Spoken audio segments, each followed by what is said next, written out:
Guys, it's not going to happen. It's not going to happen. Or if I make this one thing, like I used to do it with the courses back in the day. If I make 3 courses and all 3 of them are £20 each, and I only have to sell 2 a day, it's like 120 quid. 120 quid a day over 30 days. By this time next month, I could have like 10,000. Like, you start doing all these calculations and it's like, stop.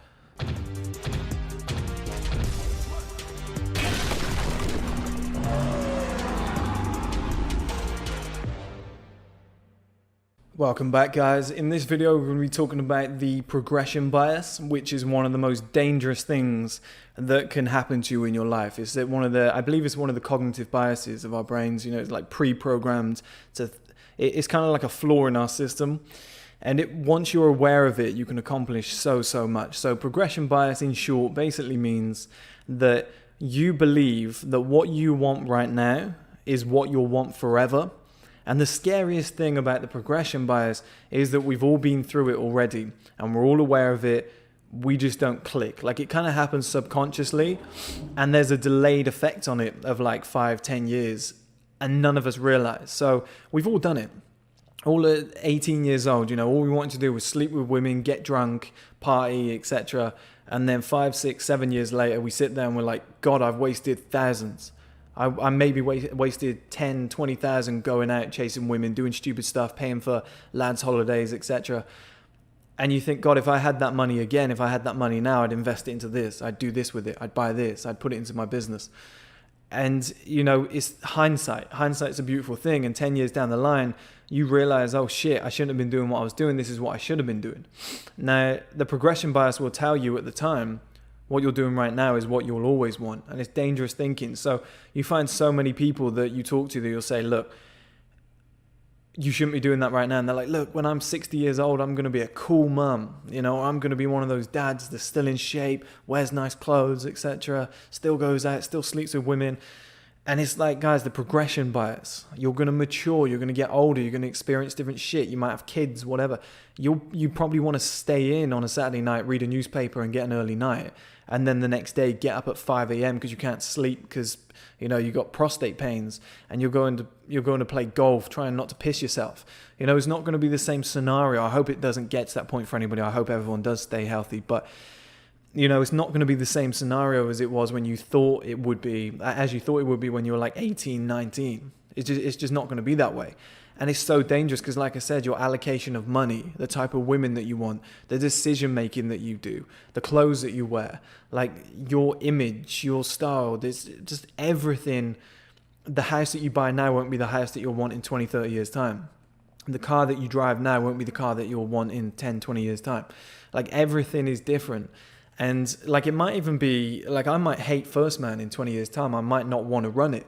But the trick is, guys, to get over the progression bias is to constantly sit down with yourself, do an evaluation every 6 months or so, and get inside your own head and talk to yourself and say, is what I want right now what I want in 5, 10 years? Because the more you can do that, stop yourself, catch yourself, and reevaluate and rethink, the more successful you will be. Because you'll stop yourself going down these stupid routes with an immature mind. Or even like a guy who's not immature, who's 35 years old, will kick himself when he's 50. Like, it just happens at every age, and then the 60-year-old him will kick himself at 50. I wonder how many people kick themselves over Bitcoin. I know I did. Like, I was maybe 20, 21, and I was going out, getting drunk, etc. It wouldn't have taken a lot to just do a tiny little bit of studying, watch the Netflix documentary that was out there, and put £1,000 that I probably spent within a month or 2 months out drinking, chasing women, going on dates, buying clothes, haircuts. Not time for that anymore, but haircuts, etc. And, probably blew through 1,000. That could, stay in for a month or two, put that on Bitcoin. Now you're worth what would it be? It was something like 14 million if you got it in the early days. Like, there's so many opportunities that we've all missed. And, we're looking at social media and stuff and we're like, oh, this is, it's fun. It's a place to attract women. It's a place to get loads of likes. And then in 10 years time, you're like, wow, what an opportunity that was. It was a platform to make money. It was a platform to manipulate. It was a platform to, attract an audience, share what I'm doing, that sort of thing. That's what a lot of people realize as they get older. Like, damn, I realized it with FIFA. I was playing full manual controls on FIFA and I just play it for fun.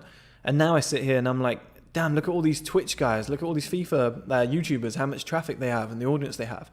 I'm like, God, we could have been doing this, me and my friends. Like, the technology was there at the time. We would probably have 4, 5, 6 million followers now just playing FIFA. But the progression bias, again, is I wouldn't want to play FIFA now.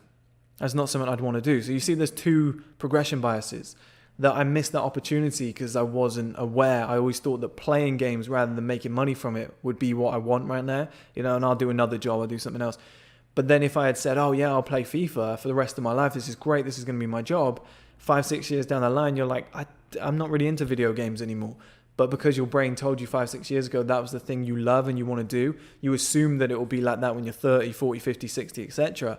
And any mention of it being otherwise, you know, you call people crazy or like, do you know how much I love games, etc. And, you know, it's just, I think the biggest version of the progression bias is purchases. I think, like I said, the amount of alcohol people consume, the clothes they buy that they don't really need, the dates that they go on with women that, you know, they're not really interested in, they just want to sleep with, or they're just bored, or, you know, they could definitely get a better woman in the future if they just worked on it, but they're just like, let's take this one for now. The amount of like Xbox games, PlayStation games, consoles that they buy, fast food that they have, and then 10 years later they're like 35 and they're like, shit, I've got a fat dad bod, I want to get in shape now. Why wasn't I doing this when I was 25? I had a great opportunity, I had a good natural frame, I was always good in PE or whatever you call it in America, physical education, you know, a gym class, that's what you call it, with those little pedophile shorts that those gym guys wear, the teachers. Brian Callen, we're looking at you. But yeah, you know, you just assume that you'll always want this sort of thing. Like, so many people will buy a car for like 10, 15, 20 grand and then think later on down the line, God, that was a mortgage. You know, and then 10, 15 years later, that same person will think, why did I get a mortgage? You know, I've just been paying this mortgage payment for the last 15, 20 years. This isn't where I really want to be. I kind of fell into this trap. You know, now I've got no money. I should have just rented cheap in a shithole and then just put all that money into a business or stocks or whatever it might be, crypto.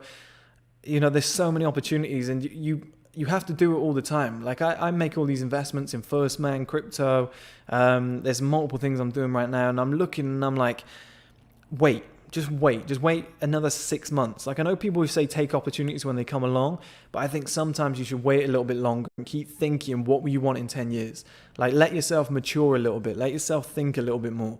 Like, let's say the first time you earn 10 grand in a month, sit with that money for 6 months, sit with that money for a year, you know, let that keep rolling in and see how it changes you, see how it changes your mind, see how it changes the people you're around, the way you think, the way you spend, and you realize, oh, it's different now.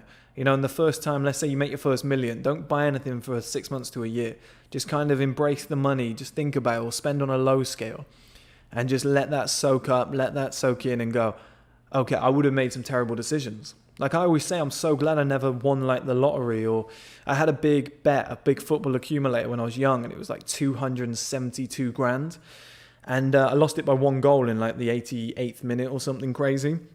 And I was devastated. I was pissed off for like 2 months. But thinking back now, if I was like 19 and I'd won all that money, I probably would have bought like a Lamborghini, a big house, lads holiday. I doubt I'd have any of that money left now. And the progression bias would have kicked in and said to me, but if you have all this stuff now, you'll get all the best women, all the best attention, you'll be the man. But, you know, now I sit here at 27, nearly 10 years on, and I'm like, that would have been the worst idea ever. You know, my brain's completely different. And I'm sure things that I would buy now and do now would be completely different in 10 years' time. So you always have to think about 10, 15, 20 years ahead. You know, what will future you thank you for right now?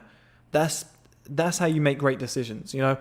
I think it was Warren Buffett or Bill Gates. They said something like people who think like a year ahead, or people who live like kind of day to day, never really get anywhere. Sometimes it's not their fault because it's money. People who live week to week or fortnight to fortnight, as in paychecks, they struggle a lot to like get ahead. They only ever have like 50 to 100 pounds or bucks available. People who think month to month, yeah, they'll have an all right life. They might have like a mortgage and stuff. They might have kids, whatever, because they know how to budget month to month. But they never do that well. People who think year to year, you know, that's when you see somebody making a dent in life. Like I said, that's probably, from the video before, that's probably something like regional or national rarity when somebody thinks year to year.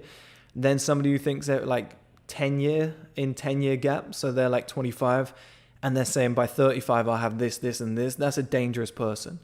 And anything above that is massively dangerous. But anything 5 years is okay, but I think anything 10 years and above is dangerous. That's when you find somebody who ends up being a multi-millionaire, maybe a billionaire, because they're making patient decisions. They're making long-term decisions rather than short impulse buys or, what do they want right now? Or they lack patience. And I think anybody who's thinking that long-term, that's the people who really make it to the top level in life. And like I said, it comes from the progression bias. It's about sitting back, stopping yourself, thinking and going, what I want right now isn't what I want in 5, 10, 15 years. Might not even be what I want in 6 months or a year. So what will I want? What will be the best decision for the future? Instead of these get rich quick pyramid type schemes of like, oh, if I do this right now, I've seen people do this because I've done it myself. It's like, if I put my money down on this now, I bet in 3 months I'll have 50,000 in my bank account. Oh, but this says it 10x's every week. It's like, guys, it's not going to happen. It's not going to happen. Or if I make this one thing, like I used to do it with the courses back in the day. If I make 3 courses and all 3 of them are £20 each, and I only have to sell 2 a day, it's like 120 quid. 120 quid a day over 30 days. By this time next month, I could have like 10,000. Like, you start doing all these calculations and it's like, stop. And then they change their idea to the next one. And this cycle continues for 10, 15 years and they stay broke. And then they say success is only for the rich. You need to have it handed to you. What you need to do with the progression bias is say, okay, what's the long-term plan? What will I want in 10 years' time? What will be the best decision for the business in 10 years' time? What's the best investment for 10 years' time? Warren Buffett has said the same thing. I think it was Jeff Bezos said something to Warren Buffett like, why don't people copy your investment strategy? It's so easy. And he was like, people don't want to get rich slowly. And it's the same with anything. People don't want to do stuff slowly. Like, people don't want to make decisions that pay off in 10 years' time. They just don't want to do it because they think it takes too long. Like the whole Bitcoin thing, like people didn't want to see that out. When it started plummeting, people were gone. There's multiple alternative coins now that if you buy right now, maybe sit on them for 10 years, you might cash in for 5 million from like 5 grand. And people aren't willing to sit there and wait, and people won't. Like people will know this and they'll still, execute quickly. It's like the marshmallow test. But that's the progression bias, guys. That's pretty much everything that you'll need to know about it. And like I said, stop planning for the short term. Stop trying to execute quickly, and just start doing what's right for the long term. Start doing what will be right in 10 years' time. What you will want in 10 years' time. It's the only way to succeed in all areas of life.